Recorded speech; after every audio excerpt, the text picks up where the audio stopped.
Hello everyone. In this video we will see what scientific research projects took the longest. Thank you for clicking on this video. It is presented to you by Question Answer.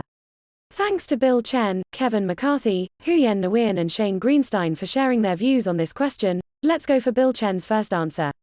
I'm surprised no one has considered this. The grand inception calendar introduced by Emperor Wu of Han in 104 BC, based on earlier calculated calendars that date back to 484 BC.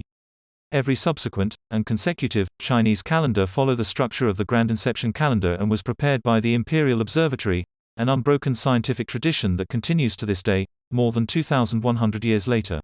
Since 1949, the calendar has been maintained by the Purple Mountain Observatory outside of Nanjing. Although no longer critical for marking the various stages of the crop season, more than 1 billion Chinese rely on the calendar to mark festivities and pick auspicious dates. Access this answer and support the author as a Quora Plus subscriber.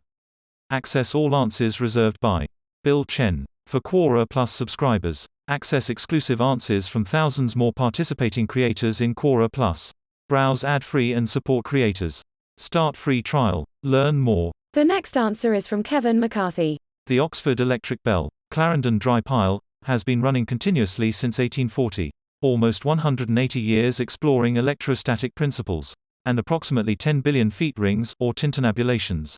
It also holds the Guinness World Record for longest running battery. Remarkably, you can actually still see it in action, though not hear it. The following answer is from Huyen Nguyen. This is a fun question to answer. The University of Queensland, Australia, currently holds the world record for the longest running experiment. The experiment's creator was Professor Thomas Parnell, the first professor of physics, who in 1927 set up the experiment to demonstrate the viscosity of pitch, the thickest fluid known to man. At room temperature, pitch feels solid, even brittle, and can easily be shattered with a hammer. But, in fact, at room temperature the substance, which is 100 billion times more viscous than water, is actually fluid. Professor Parnell heated some pitch and poured it into a glass funnel with a sealed stem, and left it to cool. After 3 years, the bottom of the funnel was cut and the pitch began to flow downwards. It took from 7 to 9 years for each drop to fall. The 8th drop took more than 12 years to fall, perhaps due to lower pressure from the diminishing mass of pitch remaining in the funnel. Or maybe the air conditioner installed in the 1980s made the pitch cooler and even more viscous. Since the pitch drop experiment began in 1930, no one has ever seen the pitch actually drop. The 9th drop actually stuck to the 8th. The 9th drop was such an exciting event that over 30,000 people around the globe from 158 countries registered to view a live video stream as to the exact moment of the drop's touchdown.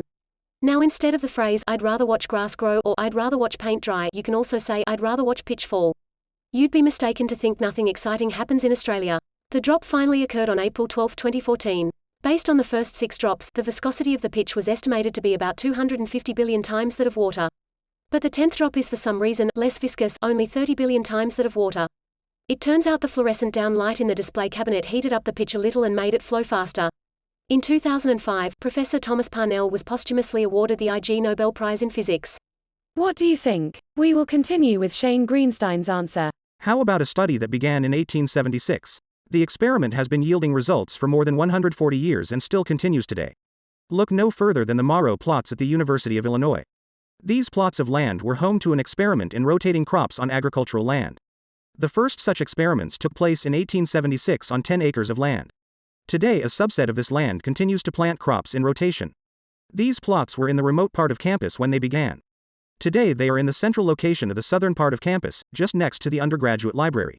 On what began as otherwise similar land, some crops gain full maturity and others do not, and the difference is entirely due to depletion of the nutrients in the soil. More than 140 years later we can still see the results of foolish practices of the past. That is some experiment. Morrow plots, Wikipedia. This is the end of the video. Thank you for staying until the end. If you found the answer you were looking for, please leave a like and subscribe, it would help us a lot. Friends, it's now the end of this video. Remember to leave a comment to tell us if these answers are more for you. See you soon.